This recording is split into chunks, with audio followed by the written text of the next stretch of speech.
Ladies and gentlemen, we live in an hour unlike any other, an hour where the world is thirsty for truth, but drinks confusion where it cries for justice, but settles for judgment where it seeks peace, but accepts distraction.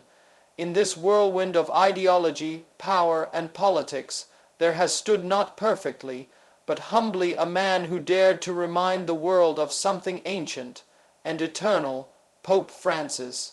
A shepherd to the shepherdless, a voice in the silence, a flicker of compassion in a world smothered by apathy. He came not from power but poverty, not from a throne but a place of dust and devotion. And yet he walked into the grand halls of history with the spirit of a servant, carrying a vision not born of man, but sparked by heaven itself.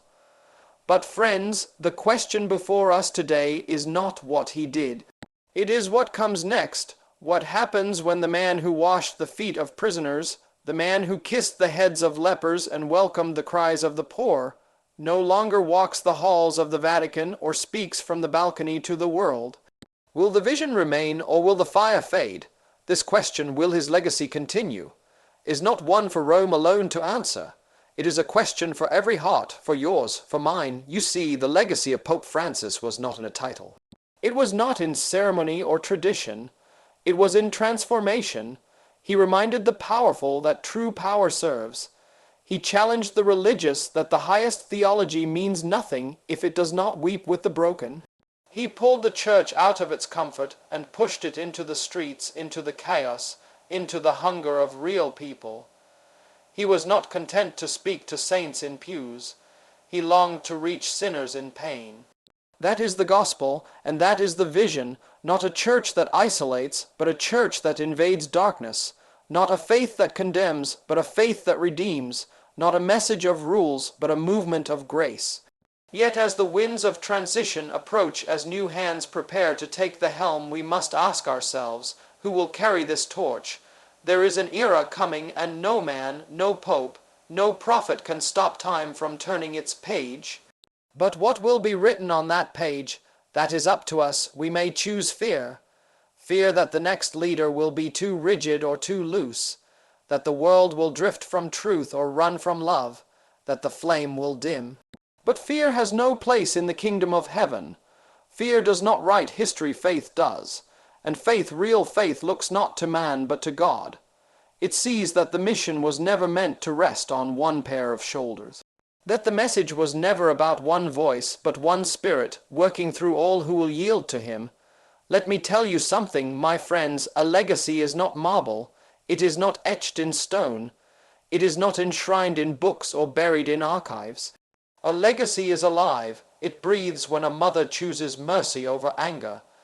It grows when a young man chooses to serve instead of strive. It spreads when a community refuses to ignore the suffering around them. The legacy of Pope Francis is not the man, it is the mirror he held up to each of us, saying, "This is who we are called to be. Not better than others, but broken and blessed. Not righteous by our own doing, but redeemed by grace. Not above the world, but sent into it. Because the truth is this, every era has its Francis. It just needs eyes to see and courage to become. There's a certain kind of power that cannot be bought. It cannot be conferred through vote or title. It does not sit in castles or towers. No, it walks dusty roads. It lingers in hospital rooms. It weeps at gravesides and sits beside the lonely. That kind of power is grace, and grace is what this world is starving for. Pope Francis knew this. He preached it. He lived it.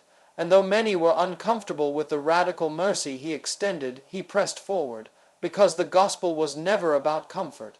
It was about courage. He reminded the world that the heart of Christianity is not perfection, it's redemption, not exclusion, but invitation, and that message, dear friends, cannot die. It must not die. But here's the truth. Legacy doesn't live in memory, it lives in momentum. So the question is not, will the church remember? The real question is, will the church move? We do not honor a vision by talking about it. We honor it by walking in it. If Pope Francis's legacy is to continue, then we must rise. Not just bishops or cardinals, not just preachers or missionaries, but bakers and builders, teachers and travelers, fathers and daughters, sons and students. We are the church. We are the ones who carry the vision forward. A vision of a church that does not condemn the sinner, but calls him home. A church that does not hoard riches, but pours itself out for the broken. A church that stands not just for doctrine, but for the downtrodden. A church that dares to wash feet, not just preach sermons, and if that church is to continue, it begins with you. Throughout the Bible, we see the passing of mantles. From Elijah to Elisha, from Moses to Joshua, from Paul to Timothy, and now, in our own time, a spiritual mantle has been laid down not into the hands of one man, but into the hands of a generation. The weight of that mantle is heavy. It is soaked with tears, tested by time, shaped by sacrifice, and to carry it, you must be willing to lay down your pride, your fear, your comfort, your excuses. But oh, the glory of carrying that flame, to be part of something bigger than yourself, to touch eternity by loving in the present, to build what moth and rust cannot destroy. You do not need to wear a robe to carry that vision. You need only wear compassion. You need not sit on a throne, you need only kneel before the cross. There are echoes that last forever, the echo of a word spoken in kindness, the echo of a life laid down in service, the echo of a choice made in faith. When Pope Francis stepped onto the balcony that first day, many did not know his name. But soon the world would hear his voice not because it was loud, but because it was low. He spoke with the strength of silence, with the force of humility, with the thunder of love. And those echoes now belong to us. Every time you feed the hungry, you carry the echo. Every time you forgive the unforgivable, you carry the echo. Every time you welcome the outcast, defend the defenseless, honor the dignity of the unseen, you carry the echo. That is how a legacy lives, not in gold-plated tombs or stained glass memories, but in the daily decision to love anyway, to serve anyway, to believe anyway. Let me ask you something. What is the church? Is it stone and stained glass? Is it incense and song? Is it Latin verses and long robes? Or is it a hand reaching into the darkness? A voice calling out to the forgotten, a place where the guilty find grace and the weary find rest. The vision that Pope Francis championed was not to make the church bigger, but to make the church braver. A church that would walk the streets of war zones and comfort the mother who lost her child. A church that would welcome the addict, the criminal, the broken not with shame, but with open arms. A church that would not bow to politics or popularity, but to the timeless truth that every soul matters. That is the church the world needs now. That is the church that must rise next. That is the church that will carry the legacy. Revival is not a thing of the past. Revival begins when one heart catches flame and sets another on fire. If there is to be another era, let it be marked not by division, but by devotion. Let it not be remembered for celebrity, but for servanthood. Let it not be obsessed with control, but overcome by compassion. Pope Francis saw the world not as it is, but as it could be, and he called us, all of us, to see it the same. So the question is not, will his legacy continue? The real question is, will you continue it? There are voices that shout. There are voices that scream, and then there are voices that whisper and yet shake the very ground beneath our feet. Pope Francis didn't need to dominate the headlines to dominate the heart. He didn't rely on the power of politics, but on the power of presence. A man who led with gentleness and in doing so stirred a storm of awakening in a slumbering world. But let me tell you something. When gentleness leads, pride trembles. When mercy speaks, arrogance recoils. When love moves first, hate loses its footing, and that is why the vision he carried is so vital and so vulnerable, because the next era will be tempted to move faster than love allows, to speak louder than truth requires, to build higher instead of digging deeper. The temptation to replace presence with platform is real, but the real vision must remain rooted. You see, he wasn't just a pope. He was a pattern, a living blueprint of what it looks like when faith walks boldly and humbly in the same body. He didn't just talk about the poor, he embraced them. He didn't just preach about forgiveness. He lived it. He didn't just defend peace. He made peace with his very presence, and he challenged us to do the same, to live lives not defined by rules but by righteousness, not defined by judgment but by justice, not by performance but by purpose. And if that pattern is to continue, it must not be laminated and hung on a wall. It must be worn. It must be poured into the next generation. It must be infused into our families, our friendships, our neighborhoods, our nations. This is how legacies are born and reborn. Do you know what made his leadership powerful? It wasn't the pulpit. It was the breath of the church. He brought breath where religion had held its breath. He brought movement where tradition had become still. He brought tears to eyes long dried out by spiritual exhaustion. He reminded us that the church isn't meant to be a museum, but a maternity ward, a place of birth, of mess, of miracle, a place where souls cry out and heaven leans in. But how many churches today have forgotten to breathe? They operate, they organize, they broadcast, but do they weep? Do they worship? Do they wait on the Spirit? That's the question we must now face. Because the next era will not be shaped by content, it will be shaped by conviction. Not by what we build, but by what we believe. Not by what we say, but by what we sacrifice. Not by how we sit in pews, but how we stand for the broken. There's a fire, friends, a holy, untamed, eternal fire that burns in the hearts of the willing. And that fire has never depended on a name, a building, or a title. It moves from generation to generation when someone is bold enough to say, "Here I am, Lord." Pope Francis was one such person, but now that fire must leap. From pulpits to living rooms, from cathedrals to cafes, from the Vatican to your kitchen table. You don't need to be ordained to be obedient. You don't need credentials to be compassionate. You don't need to lead millions to change one. The legacy of a single life can ignite 1,000 more if we're willing to carry the fire. Let's be honest. Some say the vision was too idealistic, too soft, too inclusive, too much mercy, not enough judgment. But maybe, just maybe, it wasn't too much. Maybe it was finally enough. Enough cold docked, or in time for warm hearts. Enough defending the church time to be the church. Enough waiting for revival time to become revival. That's the vision that Pope Francis dared to show the world, and that vision must outlive him. It must outlive you. It must outlive all of us, because it was never his vision to begin with. It was heaven's. I want you to close your eyes for a moment, not literally, but spiritually. Close your eyes, and imagine the kind of world that could emerge if his vision caught fire in you. A world where enemies become brothers. Where walls fall and tables grow longer, where mercy wins and love has the last word. You are not watching history, you are writing it, and the pen is in your hands, the ink, it's your choices, your words. Your love, every act of service, every risk of faith, every broken heart that chooses to heal again. You are the unwritten chapter in this unfolding story, and you don't need permission to begin. We live in a world obsessed with the crowd. The applause, the likes, the platform, but let me tell you something, beloved.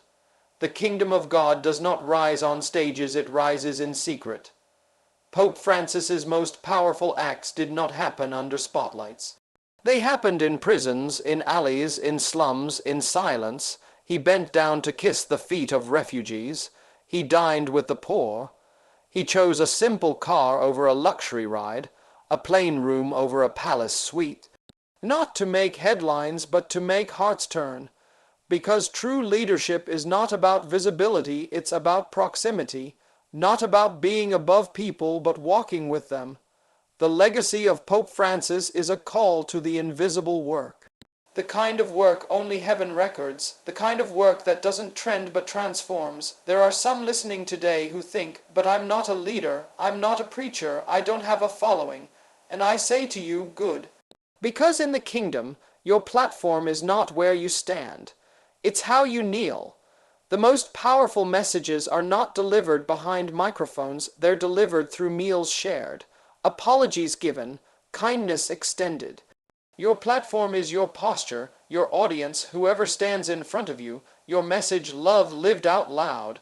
That was the pattern Pope Francis lived, and it is the pattern that must continue. Not because it is fashionable, but because it is faithful. The world is loud right now, isn't it? Everyone shouting, arguing, demanding, declaring.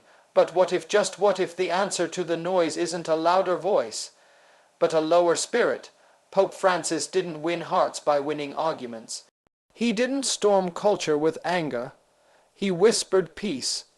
He modeled empathy. He sat where others stood, and stood where others stayed silent. And it was that posture that gave him power. If the next era is to carry his legacy, it won't be because it flexes louder muscles, but because it bends deeper knees. The church doesn't need another marketing strategy. The church doesn't need more walls or better lighting. The church needs to remember its heart. Pope Francis once said, in word and in deed, that relationship always comes before regulation. He welcomed those others pushed away. He listened long before he spoke. He forgave before anyone thought they deserved it, and that's the revolution we need, a revolution of relationship, a gospel that is felt before it's explained, a truth that holds hands before it holds standards. Friends, people don't need to be impressed by our religion. They need to be embraced by our compassion. There's a difference between followers and disciples. Followers are impressed. Disciples are transformed. Followers admire. Disciples imitate. Followers applaud the Pope. Disciples become the church. If we're serious about this legacy continuing, we must stop merely admiring the vision and start embodying it. We don't need more churches that look like cathedrals. We need more believers that look like Christ, and that means walking where he walked, touching what he touched, loving how he loved. Pope Francis lived a life that made people curious about Jesus again. Now it's our turn. There's something you need to remember today. Heaven has no headlines. It's not impressed by popularity. It doesn't scroll. It doesn't rank. It sees the widow who gives her last coin, the father who returns to his children, the lonely teen who chooses prayer instead of despair, the doubt nurse who offers one more smile, the believer who gives what little they have to someone who needs it more. These are the moments where legacy is passed. These are the altars where fire still falls. You may never be written about in books, but you might be the reason someone finds salvation. That is what it means to carry the torch. There's a tendency in us to delay the holy. We say, one day I'll live differently. One day I'll serve more. One day I'll give, I'll go, I'll grow. But Pope Francis showed us that holy moments don't wait. He lived like the gospel was urgent, because it is. And so I ask you today, not tomorrow, not after the next headline, not after the next pope is elected, but today. What are you waiting for? The world isn't waiting for more opinion. It's waiting for action. It's waiting for people who believe enough to move, and heaven is calling. There is a kind of leadership the world doesn't recognize because it doesn't boast. It doesn't climb over others to be seen. It doesn't command attention. Instead, it listens, it lowers itself. It leads not from above, but from among. That was the leadership Pope Francis modeled. He didn't push forward by shouting louder. He moved hearts by lowering himself. He showed the world that humility is not weakness, humility is strength under control, the strength to bend down. When the world is demanding you stand tall, the strength to wait when everyone else rushes. The strength to forgive when it would feel better to fight. In the next era, we need more of this kind of leadership, not just in popes and pastors, but in fathers, in mothers, in students, in bosses and employees. In you, because the world is aching for quiet leaders, leaders who listen, leaders who show up when it's inconvenient, leaders who don't need attention because they already carry purpose. We must understand this. Pope Francis's legacy is not about the man, it's about the nature of Christ that lived within him, a nature that heals instead of wounds, a nature that lifts others higher, a nature that breaks bread with the forgotten and walks through fire with the broken. So if you want his legacy to live on, don't copy his image. Embrace his nature, and that nature, friends, is not reserved for the elite. It is offered to the surrendered. You don't have to be holy to start. But you do have to start to become holy. You don't have to be fearless to follow. But you do have to follow to discover freedom. There was a time when kindness was considered strength. But today, kindness is questioned. Compassion is criticized. Mercy is mistaken for compromise. And yet, Pope Francis stood like a lighthouse in the storm, proving that love doesn't dilute truth, it delivers it more powerfully. He welcomed the ones others ignored. He prioritized the voices no one else heard. He didn't care about what was trending, he cared about who was trembling. That kind of compassion is not a weakness. It is a revolution, and it's time for that revolution to rise again. In the next era, the Church must not retreat from the broken. We must run toward them. You don't have to live in Rome to carry revival. You don't need to wear the robes of a priest to walk in the power of Christ. The same spirit that moved Pope Francis is available to you. It's available to the grandmother praying for her grandchildren, to the mechanic who offers a smile and a listening ear, to the teenager who says no to popularity and yes to purpose, to the teacher who sees every student as a soul, to the single mother whose faith is louder than her fear. That is the heartbeat of the next era. Not a church obsessed with where it gathers, but with why it exists. You are the sanctuary, you are the message, you are the movement. Yes, the future is uncertain. There will be another pope. There will be new challenges. There will be new questions the church has never faced before. But the flame is not tied to a name. The fire does not end when one man's earthly time does. Because the church does not burn by human hands, it burns by the breath of God. The road ahead may be unfamiliar, but the call has not changed. Love the Lord your God with all your heart. Love your neighbor as yourself. Go into all the world. Feed my sheep. Care for the least of these. These words still echo louder than ever. You see, legacy is not handed down like an award. It's ignited like a torch. One generation must light the next. One life must spark another. And when the fire is passed from heart to heart, nation to nation, language to language, it becomes something no man, no power, no system can ever contain. That's what Pope Francis helped reignite. Not a new church. Not a trendy church, but a living church. A church that sees the face of Christ in the homeless. A church that worships not just with hands raised, but with hearts open. A church that makes room for the messy, the wounded, the doubting, and the desperate.